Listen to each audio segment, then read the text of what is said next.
appreciated that she booked it and didn't make me book it.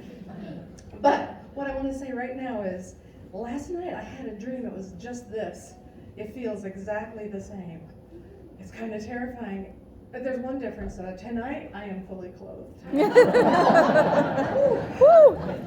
You know, courage is what this is about. This is about courage tonight. So I'm going to tell you a story, little story. And I don't know, there's no vagina in this story. Although there's a couple of dicks, but that'll come later. Because what I'm going to have to tell you about involves church. This is quite a juxtaposition, I understand completely. So let me give you a little background first. I'm working my courage. I've been thinking about doing this for 40 years. I've been talking about doing it for 2 years.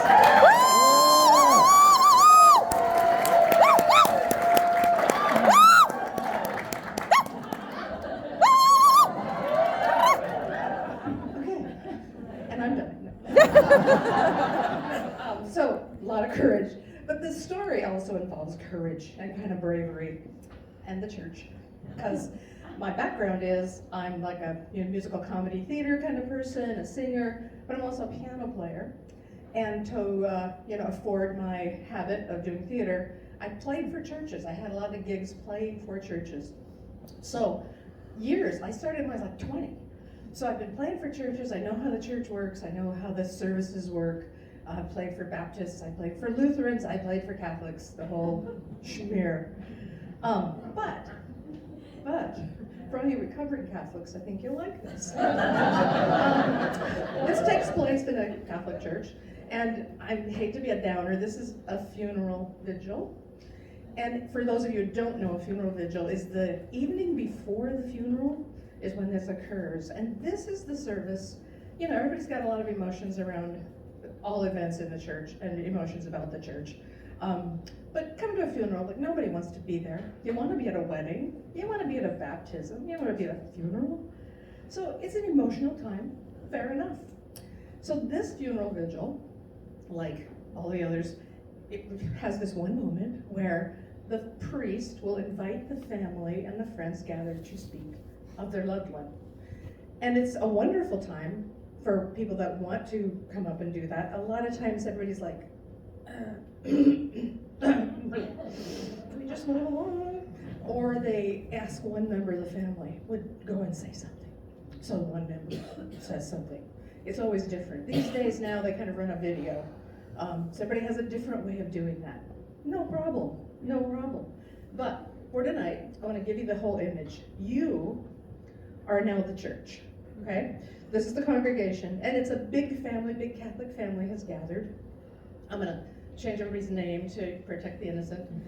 You are the McGillicuddy family, okay?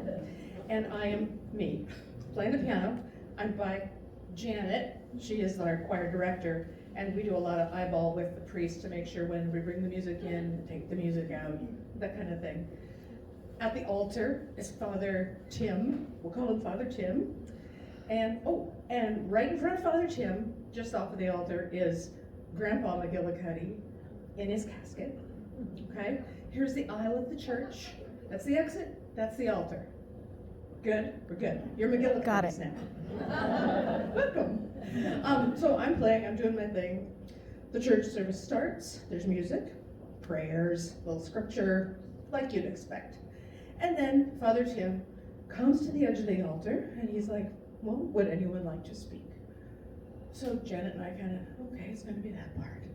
And up pops Billy McGillicuddy. And he's like, that man was a son of a bitch, and I'm glad he's dead. Holy wow. Another McGillicuddy pops up. Billy, you're a son of a bitch, and how dare you say that? I'm going to come teach you a lesson. Janet and I are like looking at each other. We're looking at the McGillicuddys. They're looking at each other. Father Tim comes sailing down the aisle, bravely. I got in there.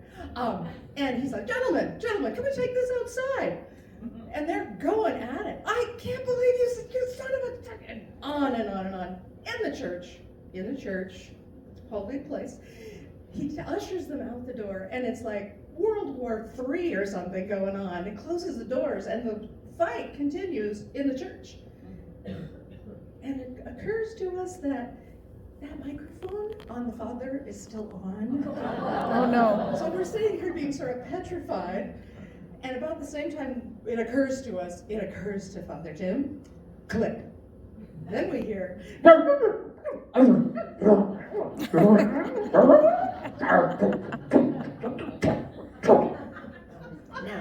I'm a theater kid. I want to hear this. So I'm a little engaged. I'm a little frozen, but a little engaged. Because, Janet's trying to get my attention. She finally does. She's like, play something. I'm like, play something. Throws music in front of me, and church musician kicks right in.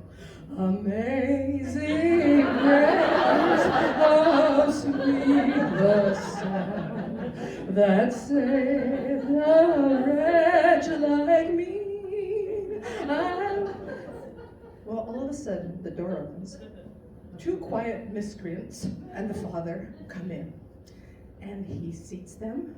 I once was lost, but now I'm found. Was blind, but now I see. Father Jim quietly sits. Janet gives me the universal, keep going. Damn, okay. So I keep going. Choir keeps singing. I keep playing. Finally, she lets us draw to a close.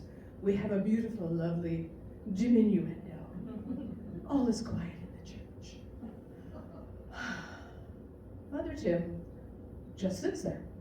He's got his head down, and that's like the priest pose. I guess he's praying. I don't know.